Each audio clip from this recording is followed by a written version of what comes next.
बहादुरगढ़ से पत्रकार प्रवीण चोपड़ा की रिपोर्ट। सार्थक सेवा समिति ने हवन यज्ञ से किया नववर्ष 2024 का शुभारंभ।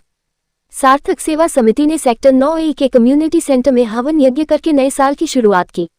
हवन यज्ञ के बाद समिति अध्यक्ष श्री NS कपूर ने सबको नववर्ष की हार्दिक शुभकामनाएं देते हुए दो प्यारे प्यारे भजनों के द्वारा सबको आनंदित कर दिया। और फिर तो क्या था, एक के बाद एक परिवार के साथ ही उठे अपने भजन गायन की कला से सबको मंत्रमुग्ध कर दिया। इन गायकों में श्री सुनील कुमार, श्री करतार सिंह तूर, श्री RK वशिष्ठ, श्रीमती रणधीर सिंह तूर आदि रहे। भजनों से आनंदित होने के बाद सबने गर्म गर्म चाय, 3-4 तरह के पकौड़े और प्रसाद रूपी लड्डू ग्रहण किए। सबने एक दूसरे को नववर्ष की शुभकामनाएं देते हुए विदा ली।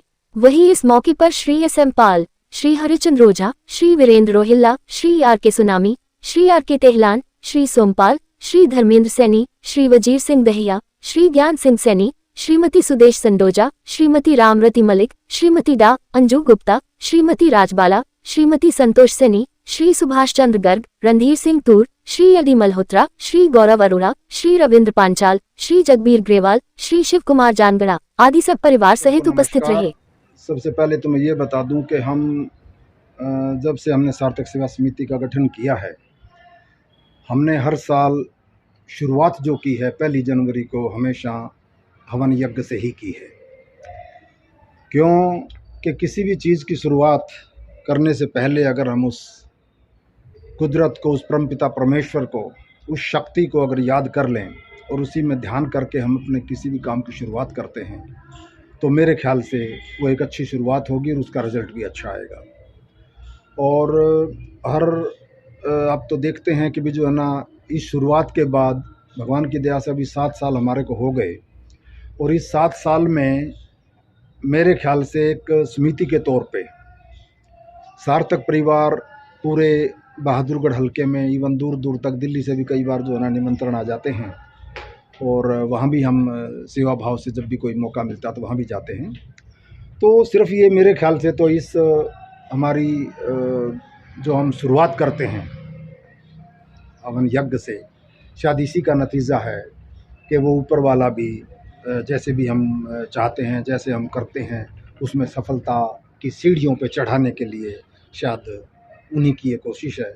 और हमारी जो प्रयास हमारा जो चल रहा है उसको सफलता तक पहुंचाना, मेरे ख्याल से मैं तो इसी को समझता हूं कि हम उस परमपिता परमेश्वर को पहले पूजते हैं, पहले उसको याद करते हैं और फिर अपने काम की शुरुआत करते हैं।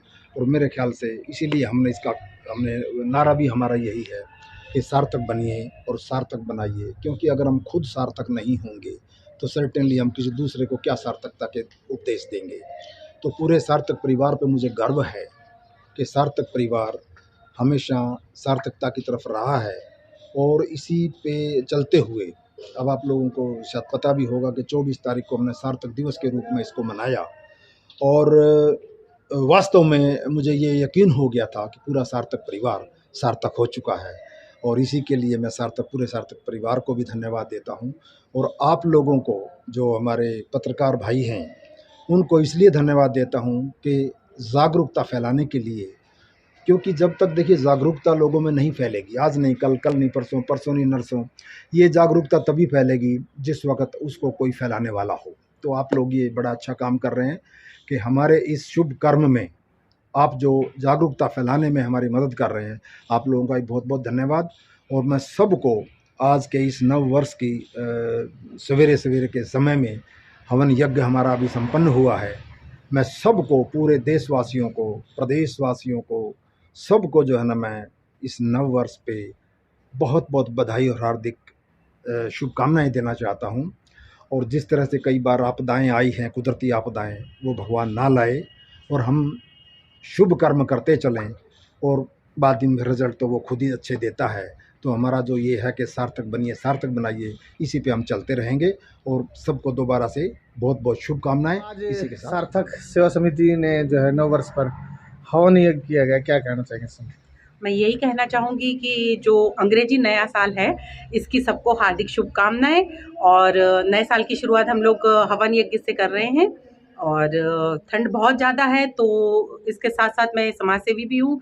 तो मैं ये कहना चाहूँगी कि कोई भी आपको गरीब दिखता है, लाचार दिखता है, अगर बीमार दिखता है, तो प्लीज़ उसकी मदद कीजिएगा, उसको दवा दीजिएगा, उसको सेवा कीजिएगा और गर्म कपड़े आप अगर आपके पास हैं तो वो दीजिएगा। सबसे बड़ा काम अभी ये है कि बहुत ज़्यादा सर्दी है, तो आप सब लोगों की सर्दी से भी रक्षा करें। कोई भूखा है तो उसे भी थोड़ा बहुत गर्म खाना वग़ैरह दीजिएगा और इसी तरह सब लोग अपने नए साल की शुरुआत करें। और मैं सबको गणतंत्र दिवस की और 26 जनवरी की, मकर संक्रांति की शुभकामनाएँ देती हूँ क्षेत्रवासियों को। सब सुखी रहें, स्वस्थ रहें, मस्त रहें।